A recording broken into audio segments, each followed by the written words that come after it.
반더벤이 토트넘에 영입된 지 며칠도 지나지 않아서 어제 경기에 선발 출전했는데 어제 경기를 보면 발빠른 수비수가 얼마나 팀에 도움이 되는지를 확실하게 느낄 수가 있었던 경기였어요. 이번 시즌 토트넘이 전술적으로 추구하는 것 중에 가장 중요한 포인트가 좌우 풀백이 안쪽으로 들어온다는 거죠. 그리고 이때 왼쪽에 있는 우도기가 손흥민 선수가 측면으로 벌려줄 때 안쪽으로 언더래핑할 때가 굉장히 많습니다. 그리고 오른쪽에 있는 에메르송 로얄은 우도기만큼 올라가진 않고 약간 수비 밸런스를 잡아줄 때가 많거든요. 그렇다는 것은 일단 포스테코글루 감독의 전술 자체가 수비 라인이 엄청나게 높게 형성된 상태에서 우도기까지 공격적으로 올라가다 보니까 자연스럽게 오른쪽에 비해서 왼쪽 공간이 훨씬 더 커버를 해야 되는 공간이 넓어져요.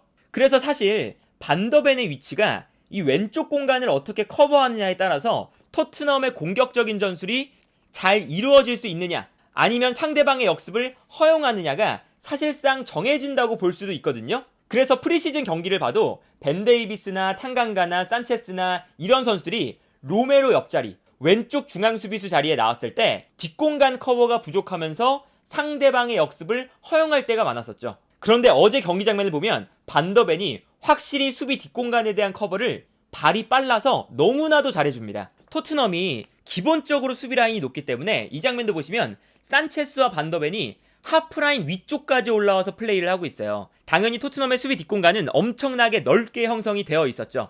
그런데 이때 브렌트포드가 역습을 전개하고 있는 상황인데 전방에서 뛰어나가는 선수들이 은베모와 위사, 스피드가 어느 정도 빠른 선수들이거든요. 그런데 여기서 은베모가 볼을 몰고 가다가 뒷공간으로 뛰어들어가는 위사에게 패스를 보내줍니다. 근데 이 패스가 반더벤이 있는 왼쪽 공간으로 갔어요. 그래서 반더벤과 위사가 스피드 경쟁을 하거든요. 물론 반더벤이 위사보다 조금 더 앞서 있는 형태긴 했지만 이 스피드 싸움에서 완벽하게 반더벤이 위사를 압도하는 모습을 볼 수가 있었습니다. 그래서 위사가 달려가다가 스피드 경쟁에서 지니까 포기를 하고 더 이상 달려가지 않는 걸 볼 수가 있거든요. 그런데 이런 장면들이 계속해서 나와요. 이 장면도 보시면 뒷공간으로 이번에는 은베모가 뛰어들어가고 이번엔 스로인 상황에서 토트넘의 뒷공간으로 볼을 던져주는 상황인데 이때 반더벤이 이 움직임을 지켜보다가 우도기가 순간적으로 은베모의 움직임을 놓치니까 빨리 우도기의 뒷공간으로 뛰어가기 시작합니다.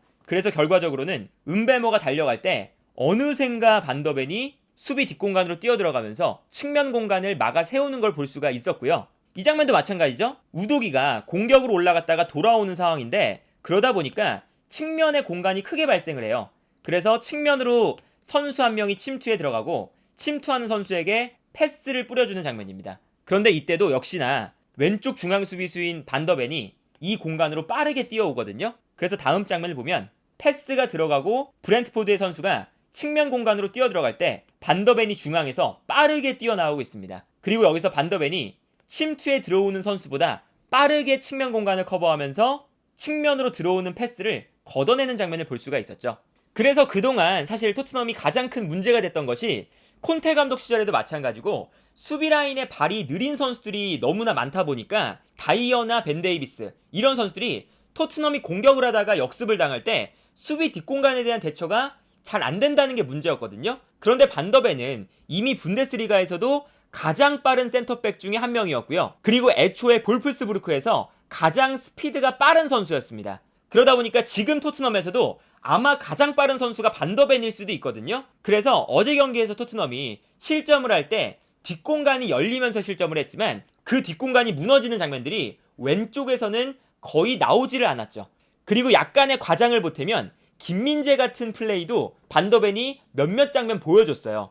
이 장면을 보시면 순간적으로 반더벤이 약간 오른쪽 센터백에 위치하고 있는 장면이고 이때 문제는 뭐냐면 에메르송 로얄이 볼을 끌고 올라가다가 빼앗기는 장면이거든요. 그래서 오른쪽 측면에 넓은 공간이 형성이 되어 있습니다. 그리고 이때 브렌트포드의 공격수는 2명이고 토트넘의 수비수는 반더벤 1명이죠. 여기서 브렌트포드가 측면 공간으로 패스를 보내주거든요. 그래서 사실상 여기서 공격이 진행될 때 반더벤이 굉장히 불리한 상황이에요. 2대1 상황이죠. 그러다 보니까 브렌트포드가 한 선수가 뛰어가고 순간적으로 반더벤이 가까운 선수에게 끌려 나갈 때 그때 패스를 찔러주는 형태가 됩니다. 그런데 반더벤이 여기서 워낙에 스피드가 빠르니까 가까운 선수에게 달려가다가 패스가 측면으로 나가는 순간 방향을 바꿔서 빠르게 뛰어가거든요. 그래서 이 다음 장면을 보면요, 순간적으로 뛰어들어가는 선수를 반더벤이 자신의 스피드를 활용해서 따라가고 있어요. 그리고 여기서 정말 아슬아슬하게 스피드를 따라잡아서 결과적으로는 슈팅이 이루어질 때 반더벤이 슬라이딩 태클을 하면서 방해를 하니까 슈팅이 정상적으로 날아갈 수가 없고 결국에는 비카리오의 정면으로 슈팅이 나가면서 비카리오가 선방을 하는 장면을 볼 수가 있었습니다. 김민재처럼 괴물 같은 스피드를 갖춘 선수가 보여주는 특징이거든요. 순간적으로 공격수와 2대1 상황이 됐을 때 아예 마음을 먹고 한 선수에게 달려가다가 상대방 공격수는 2명이니까 압박을 받는 선수가 압박을 받지 않는 선수에게 패스를 보내주는 순간 워낙에 스피드가 빠르니까 빠르게 달려나가면서 이 볼을 끊어낸다. 이러한 장면들을 어제 반더벤이 아직 이적한 지 얼마 되지 않았음에도 불구하고 첫 번째 경기에서 침착하게 자신의 스피드를 보여줬다. 그리고 토트넘의 수비에서 굉장히 긍정적인 부분이 뭐냐면 반더벤과 그 옆에 위치하는 우도기가 둘 다 발이 빨라요. 그러다 보니까 우도기가 올라갔을 때 반더벤이 측면 공간을 커버하고 있으면 그 순간 수비가 끌려나가니까 또 다른 공간이 발생하잖아요. 그런데 그 공간이 발생하는 순간 우도기가 내려와서 그 공간을 빠르게 커버해주는 장면도 많이 나왔었습니다. 그래서 이 장면이 지난 경기에서 가장 토트넘의 수비에서 좋았던 장면이거든요. 우도기가 올라갔다가 내려오고 있는 장면이고요. 그때 브렌트포드가 측면 공간으로 뛰어들어가고 측면 공간으로 패스가 들어가는 상황입니다. 그리고 당연히 반더벤이 이 측면 공간을 커버하기 위해서 측면으로 끌려나가고 있거든요. 그래서 이 다음 장면을 보면 반더벤이 측면으로 끌려나가는 상태에서 순간적으로 브렌트포드의 공격수가 반더벤의 뒷공간으로 뛰어들어가고 있죠. 그리고 이때 우도기가 따라 들어오고 있는데 이때 브렌트포드가 반더벤의 뒷공간으로 패스를 보내주는 순간 우도기가 순식간에 스피드를 올려서 침투에 들어가는 선수를 완벽하게 막아 세우는 걸 볼 수가 있었어요.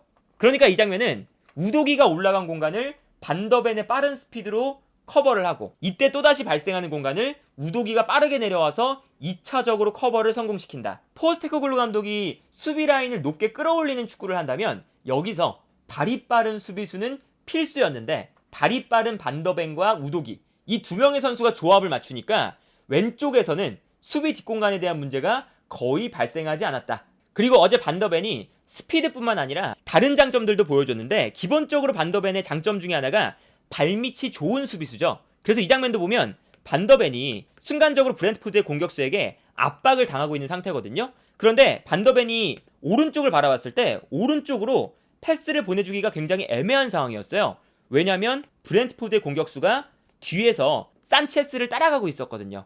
그러다 보니까 반더벤이 오른쪽으로 성급하게 패스를 보내주지 않고 오히려 압박을 당할 때 버텨내면서 볼을 지켜줍니다. 그리고 압박을 이겨내는 것뿐만 아니라 반대편으로 몸을 돌려서 완벽하게 탈압박에 성공을 해서 토트넘이 공격을 진행하는 걸 볼 수가 있었죠. 그러다 보니까 브렌트포드의 공격수들이 압박을 들어가다가 순간적으로 반더벤이 탈압박을 해서 나오니까 역동작에 걸려요. 이렇게 되면 사실은 상대방의 전방 압박을 순간적으로 역으로 이용하면서 브렌트포드의 수비 숫자가 적어지고 이 공간을 오히려 토트넘이 역이용할 수가 있는 거거든요. 볼프스부르크 시절 때부터 이러한 장면이 반더벤의 가장 큰 장점 중에 하나였습니다. 어떤 장면이냐? 반더벤이 볼을 잡고 있을 때 상대방 공격수가 전방 압박을 위해서 달려오잖아요. 그러면 반더벤이 워낙에 스피드가 빠르다 보니까 상대 공격수가 달려오는 반대 방향으로 자신이 직접 볼을 치고 달려가기 시작하죠. 그래서 이 다음 장면을 보면요.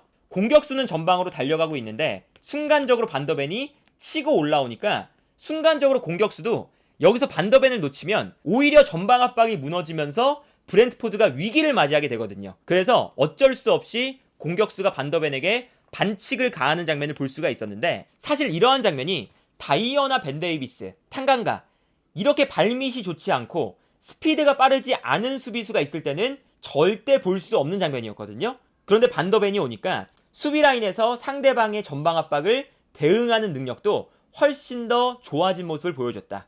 다만 어제 경기에서 반더벤이 약간 실수도 몇 차례 나왔었어요. 예를 들면 이런 장면이죠. 측면에서 크로스가 올라오고 있는 장면인데 충분히 끊어낼 수 있는 장면이었거든요. 그리고 애초에 반더벤이 190이 넘는 선수다 보니까 웬만한 제공권은 점프를 하면 끊어낼 수가 있어요. 그런데 반더벤의 가장 큰 단점 중에 하나가 공중볼 위치 선정이 그렇게 좋지 않습니다. 그래서 이 장면도 반더벤이 충분히 끊어낼 수 있는 상황이니까 뒤쪽에 있었던 스킵, 산체스, 히샬리송 이런 선수들이 아예 볼이 넘어오는 건 생각도 안 하고 있었어요. 그런데 반더벤이 여기서 볼을 끊어내지 못하면서 그대로 볼을 흘렸고요. 그러다 보니까 침투에 들어가는 브렌트포드의 공격수에게 결정적인 찬스가 찾아왔죠. 다른 각도에서 보면 이런 장면이거든요. 반더벤이 머리로 이 볼을 끊어내지 못하니까 그냥 볼이 흘러 들어가서 브렌트포드의 공격수가 침투에 들어갈 때 완벽한 찬스가 나오고, 이때 반더벤이 끊어낼 줄 알고 있었으니까 히샬리송과 산체스가 크로스에 대한 대비가 안 되고 있는 상황이었어요. 물론 여기서도 히샬리송과 산체스의 수비 집중력이 좀 아쉬웠지만 결과적으로 반더벤이 볼을 흘리면서 결정적인 찬스를 브렌트포드가 잡는 장면이었고요. 그리고 이 장면도 약간 실수가 나왔던 장면인데, 측면에서 크로스가 올라올 때 반더벤이 약간 성급하게 처리를 하다가 볼 터치가 제대로 안 됩니다. 그래서 반더벤이 볼을 걷어냈는데 잘못 걷어내서 자신의 뒤쪽으로 볼이 떨어지죠. 그리고 이 실수를 놓치지 않고 브렌트포드의 공격수가 달려가게 되고요. 이때 반더벤이 따라가면서 결국에는 볼을 걷어냈는데, 이게 자칫 잘못하면 반더벤의 클리어링 실수, 그 다음에 반더벤이 PK를 허용할 수도 있었던 장면이었어요. 그래서 이런 장면들을 보면 반더벤이 스피드도 빠르고 빌드업도 좋고 여러 가지 측면에서 굉장히 좋은 퍼포먼스를 보여줬지만, 제공권에 대한 위치 선정이라던가 성급하게 볼을 처리하다가 잘못 클리어링이 되는 경우, 이러한 경우들이 종종 나왔기 때문에 이러한 점들은 반더벤이 고쳐나가야 되는 부분이 아닐까. 그리고 이제 아무래도 이적한 지 얼마 되지 않았기 때문에 이러한 점들은 아마 수비 라인과 조금 더 호흡을 맞추기 시작하면 훨씬 더 괜찮아지지 않을까 싶고요. 결정적으로 비카리오 골키퍼와 반더벤의 호흡이 약간 지난 경기에서 미스가 날 때가 있었거든요. 이 장면을 보시면 공격수가 전방으로 뛰어들어가고 이때 브렌트포드가 찔러주는 장면이거든요. 그리고 뛰어들어가는 공격수를 반더벤이 따라가는 장면이죠. 그런데 반더벤이 워낙에 스피드가 빠르다 보니까 충분히 따라갈 수 있는 장면이었어요. 그리고 애초에 브렌트포드의 패스가 약간 사이드로 가면서 페널티 박스의 사이드 쪽으로 브렌트포드의 공격수가 뛰어가고 있는 상황이었죠. 그런데 이때 비카리오 골키퍼가 너무 성급하게 나옵니다. 이거는 골키퍼와 수비수 간의 의사소통도 약간 안 됐던 장면이거든요. 그래서 이 다음 장면을 보면 비카리오가 그럴 이유가 없는데 너무 성급하게 나와서 뛰어들어오는 브렌트포드의 공격수의 볼을 빼앗아내는 장면이에요. 근데 만약에 여기서 반칙이 나왔다면 페널티킥을 허용하는 거고, 여기서 커팅이 안 됐으면 그냥 득점이 되는 거잖아요. 그리고 사실은 이 위치가 그렇게 위험한 지역도 아니었고 충분히 반더벤이 따라가면서 방해할 수 있는 공간이었기 때문에 비카리오가 나올 이유가 없었는데, 이러한 모습도 아마 시간이 지나면 지날수록 반더벤의 스피드를 비카리오가 어느 정도 이해를 하게 되고, 그리고 비카리오와 반더벤이 서로 의사소통이 원활하게 되기 시작한다면 아마 저런 장면도 크게 줄어들 가능성이 높고요. 어쨌든 지난 경기에서 반더벤이 보여준 활약은 분명히 토트넘의 수비라인의 긍정적인 요소였고, 특히나 포스테코글루 감독이 수비라인을 정말 극단적으로 끌어올리는 전술을 하고 싶다면 반더벤의 영입은 필수였는데, 어쨌든 토트넘이 4천만 유로라는 거금을 들여서 반더벤을 데려온 효과를 분명히 이번 시즌에 보지 않을까. 그리고 우도기, 반더벤, 로메로, 에메르송 로얄, 이 수비 라인이면 지난 시즌에 비해서 정말 훨씬 더 업그레이드된 수비 라인이기 때문에 이번 시즌에는 토트넘이 좋은 수비를 보여주는 경기도 아마 자주 나오지 않을까 싶네요.